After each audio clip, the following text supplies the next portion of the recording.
नमस्कार दोस्तों, मैं अपने एस्ट्रोलॉजी चैनल नवास्ट्रो में आपका स्वागत करता हूं। आज इस एपिसोड में मैं बताने का प्रयास करूंगा कि ग्रह का वास्तु दोष आप कैसे जान सकते हैं। स्वतः आप वास्तु दोष को जान सकते हैं, इस पर मैं चर्चा करूंगा आपसे और बताने का प्रयास करूंगा कि ग्रह का वास्तु दोष में जो मुख्य बातें होती हैं, जो मुख्य पहलू ध्यान में रखने के योग्य होते हैं, वो कौन कौन से पहलू होते हैं। ये बात मैं आपसे इस एपिसोड के माध्यम से पहुंचाने का प्रयास करूंगा। इसमें मैंने जो विषय लिया है, ग्रह वास्तु परिचय एवं फल। ग्रह की दिशा कौन सी होनी चाहिए, स्थिति क्या होनी चाहिए, क्या प्रकार होना चाहिए, साइज क्या होना चाहिए, ये सब बातें बहुत महत्वपूर्ण हैं एक ग्रह को निर्माण करते वक्त देखने का। भूखंड खरीदने से पहले कुछ बातें हैं, जो जानकारी है, जो अवश्य ध्यान में रखना चाहिए। सबसे पहला ये है कि भूखंड जो है वो सूर्य भेदी है या चंद्र भेदी है।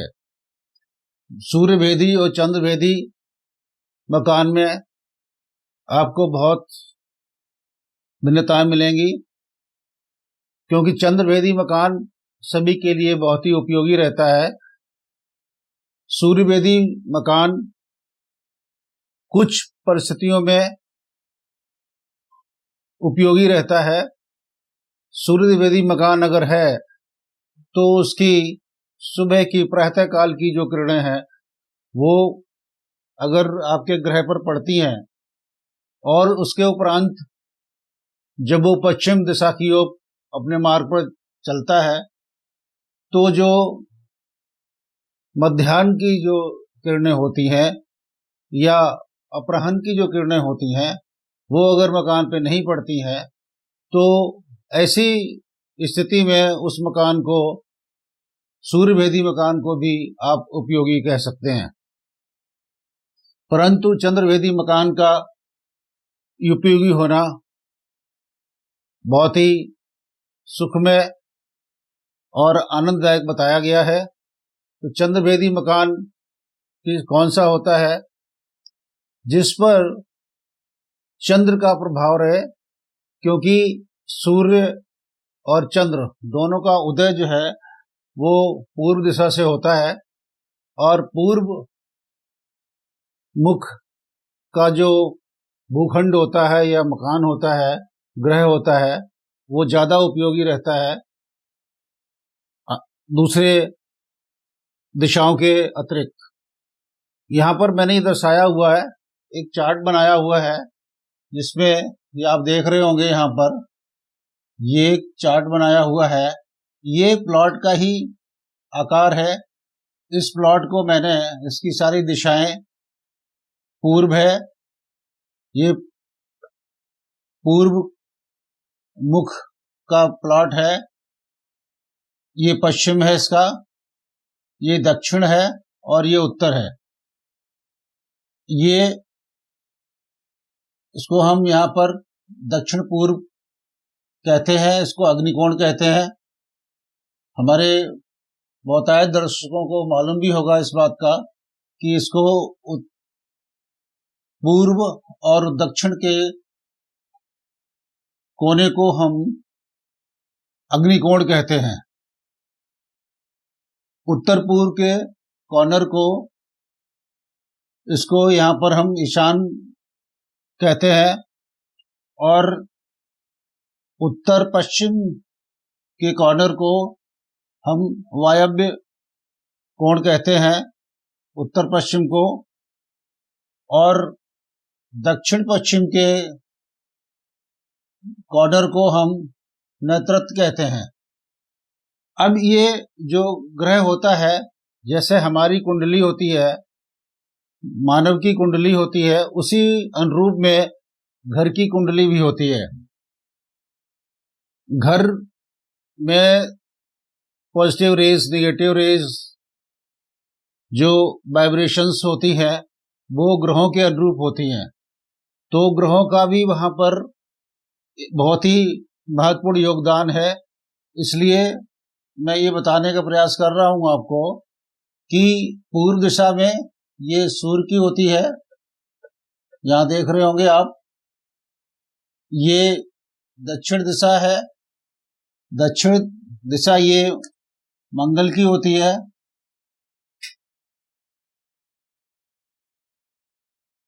मंगल की। और पश्चिम शनि की होती है, उत्तर बुध की होती है।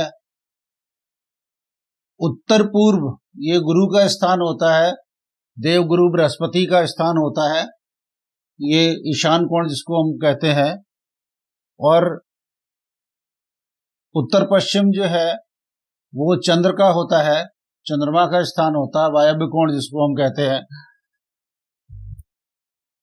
दक्षिण पश्चिम ये राहु केतु का स्थान होता है। ये सारे ग्रहों का स्थान होता है यहाँ पर, और उनके अनुरूप ही घर में वास्तु का प्रवेश होता है और वास्तु काम करता है। तो वास्तु कैसे काम करता है, अभी मैंने यहाँ पर एक चार्ट बनाया हुआ है, ये आप देख रहे होंगे। शा या पा, ये आ टा, आ ता का चा टा, ये क्या है, ये वर्ग है। ये शा वर्ग, या वर्ग, पा वर्ग, आ वर्ग, ता वर्ग, का वर्ग, चा वर्ग, टा वर्ग। हमने बहुत पढ़ा है अपने लिटरेचर में, आ वर्ग, टा वर्ग, ता वर्ग, पा वर्ग, ये सब हमारे वहां पर पढ़ाया जाता है। पाफा बाबा, यारा लावा, शाखा शा, ये इस तरीके के ये सारे वर्ग हैं। इनमें अक्षरों को एक ग्रुप है वो उससे संबोधित करते हैं इसको। तो जब इसका हम यहाँ पर कैलकुलेशन करते हैं, इसका दोष निकालते हैं, तो इनका बहुत योगदान है इसमें, इनका, कि जिस समय कुंडली जिसको हम कहते हैं, जब ग्रह की समय कुंडली पर हम जब काम करते हैं, उस वक्त प्रश्न के आधार पर जो कुंडली बनती है घर की, इन अक्षरों के आधार पर, इन वर्गों के आधार पर, उसके अनुरूप ही यहाँ पर ग्रह का दोष निकाला जाता है।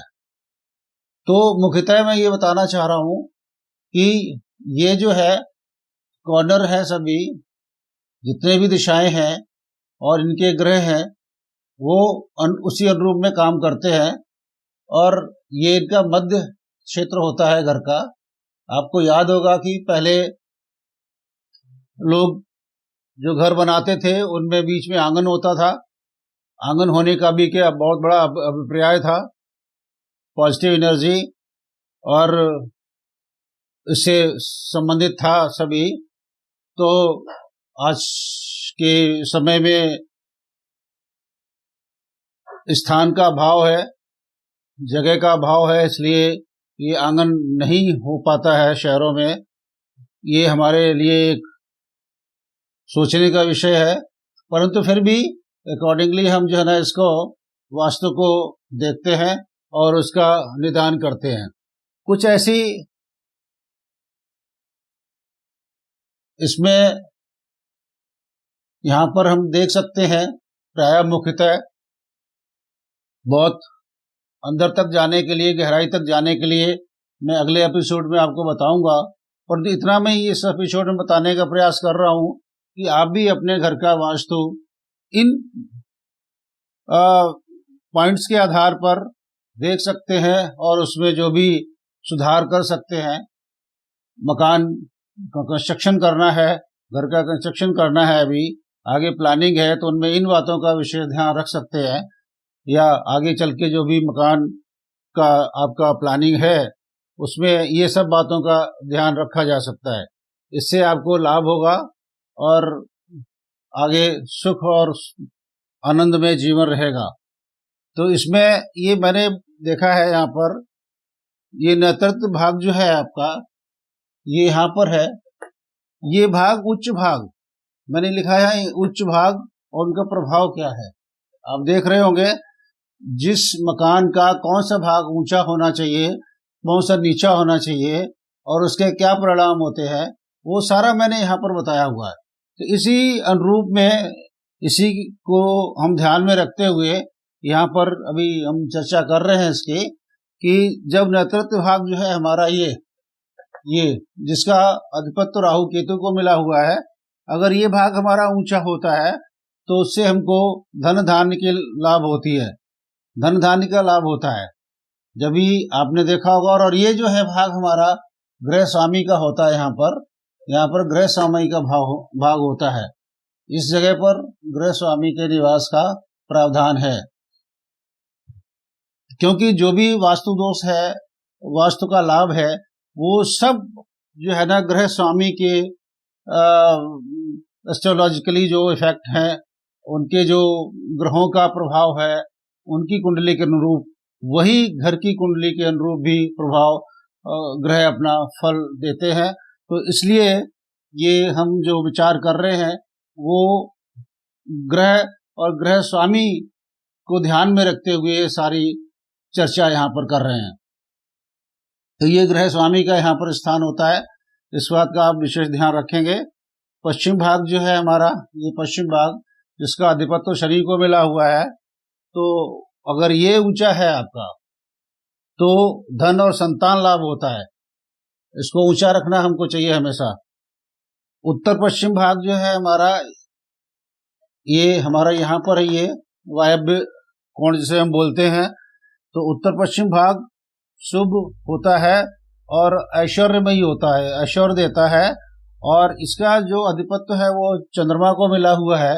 इसलिए हम प्रायः ये बात कहते हैं कि इस भाग में हमेशा हमको अतिथि स्थान बनाना चाहिए, जो अतिथि आते हैं उनको बिठाने के लिए, क्योंकि चंद्रमा जो है वो मन का कारक होता है, और ये इसमें अस्थिरता होती है। तो इसलिए हम कहते हैं कि यहाँ पर अतिथियों के लिए बैठने के लिए, रहने के लिए स्थान हमारे लिए बहुत ही उपयोगी है। दक्षिण भाग हमारा ऊंचा होता है, दक्षिण भाग है ये, दक्षिण भाग ऊंचा अगर होता है, धन व स्वास्थ्य लाभ होता है, स्वास्थ्य आपका ठीक रहेगा। अगर इस भाग को हम ऊंचा रखेंगे घर का, तो काफी स्वास्थ्य अच्छा रहेगा। मध्य भाग जिसकी हम चर्चा कर रहे थे अभी, ये मध्य भाग है, इस भाग को भी हम ऊंचा रखते हैं तो ठीक रहता है इसको। और अगर यहाँ पर कोई दोष है किसी प्रकार का, जैसे इसके हिसाब से जब कैलकुलेशन करते हैं निकल के आता है, तो हम उसमें ऐसा कर सकते हैं कि उसमें यहाँ की मिट्टी निकाल करके और दूसरी मिट्टी को इसमें डाल देते हैं, ताकि वो जो दोष होता है वहाँ का वो निरस्त हो जाता है, वो दुष्प्रभावी हो जाता है। अब हम सोचते हैं कि नीचा भाग कौन सा होना चाहिए, किस भाग को हम नीचा रखते हैं जिससे कि हमें लाभ मिले और हमारा जीवन सुखमय हो। तो पूर्वी भाग को हम देखते हैं कि नीचा रखते हैं। ये पूर्वी भाग है, इसको हमेशा नीचा रखना चाहिए, ढलान होना चाहिए इसकी तरफ। और ऐसा अगर हम करते हैं तो हमें धन और दीर्घायु का वरदान मिलता है, इसका आशीर्वाद हमारे पास रहता है अगर हम इसको नीचा रखते हैं, ढलान रखते हैं। यहाँ पर उत्तर भाग, ये जिसका अधिपत्य बुध को मिला हुआ है, ये हमेशा हमारे को प्रसन्नता और ऐश्वर्य देता है। अगर इस भाग को हम थोड़ा सा नीचा रखते हैं, इसको इस वायव्य से थोड़ा नीचा होना चाहिए, इस तरफ ढलान करके टिल्ट होना चाहिए इसको, तो हम इसको यहाँ से हमको प्रसन्नता और ऐश्वर्य मिलता है। ये इस बात का हमें विशेष ध्यान रखना चाहिए। उत्तर पूर्व जो है, ये ईशान कोण जो है ना, ये इसको विशेष बहुत ही केयरफुली इसको करना चाहिए। समृद्धि, लाभ क्योंकि ये गुरु बृहस्पति के देव गुरु बृहस्पति का स्थान होता है यहाँ पर, इसका ये आधिपत्य इनको मिला हुआ है। और आपका जो पूजन का स्थान है वो भी इधर ही होता है, जल स्थान भी हम यहीं पर रखते हैं, तो इसलिए ये को नीचा रखना चाहिए। नीचा रखने से ये है कि यहाँ पर आपको जो भाग आपका सूर्य चंद्रभेदी होता है, जो भाग चंद्रभेदी होता है उससे हमको सीधी डायरेक्ट शीतल किरणें मिलती हैं चंद्रमा की, और घर में जो है शांति माहौल रहता है और सब में मितव्य ही रहते हैं, आपस में कोऑपरेशन रहता है, कभी कोई किसी प्रकार का मनमुटाव होने की संभावनाएं बहुत कम हो जाती हैं। इसलिए इसको हम सीधा चंद्रभेदी हो और इस भाग को नीचा रखते हैं, तो ये हमको इससे लाभ मिलता है। तो और वास्तु दोष फिर भी मकान बना हुआ है और उसमें कुछ नहीं कर सकते, कोई उपाय नहीं है आपके पास, तो वास्तु दोष निवारण के लिए वास्तु पुरुष का, वास्तुदेव का स्मरण करते हैं। अगर उनका स्मरण करते रहते हैं तो भी वास्तु दोष में हमको काफ़ी निवारण होने में सहायता मिलती है। और वो हम बहुत एक छोटा सा मंत्र है, उसको अगर हम जब भी समय हो हमारे पास, जब भी हम उसका जाप कर सकते हैं, वो हमें कर लेना चाहिए। उससे हमारे वास्तु दोष का निवारण होता है। मंत्र ये है, बहुत छोटा सा मंत्र है ये, ओम श्री वासुदेवाय नमः। ओम श्री वासुदेवाय नमः ये मंत्र है। इसको हम जाप करेंगे तो हमारे घर का वास्तु पॉजिटिव रहेगा और पॉजिटिव रेज रहेगी, हमारे घर में सुख शांति रहेगी, आनंद रहेगा, धन धान्य की वृद्धि रहेगी, और हमारे जो डेवलपमेंट है, जो विकास है परिवार के सदस्यों का, वो रहेगा और सब में मितव्यता रहेगी, मितव्य ही रहेंगे सारे, कभी किसी प्रकार का मनमुटाव होने की संभावनाएं निरस्त हो जाती हैं। तो ये हमारा एपिसोड आज वास्तु के विषय पर, घर का वास्तु कैसा हो और हम खुद अपने वास्तु को जान सके, इसके लिए ये एपिसोड मैं आपके लिए लेके आया हूँ। तो मैं चाहूँगा कि ये आपको पसंद आया होगा, और अगर ऐसा है तो आप कृपया इसको लाइक करें, शेयर करें और सब्सक्राइब जरूर करें हमारे चैनल को। धन्यवाद। अगले एपिसोड में फिर मुलाकात होती है। नमस्कार।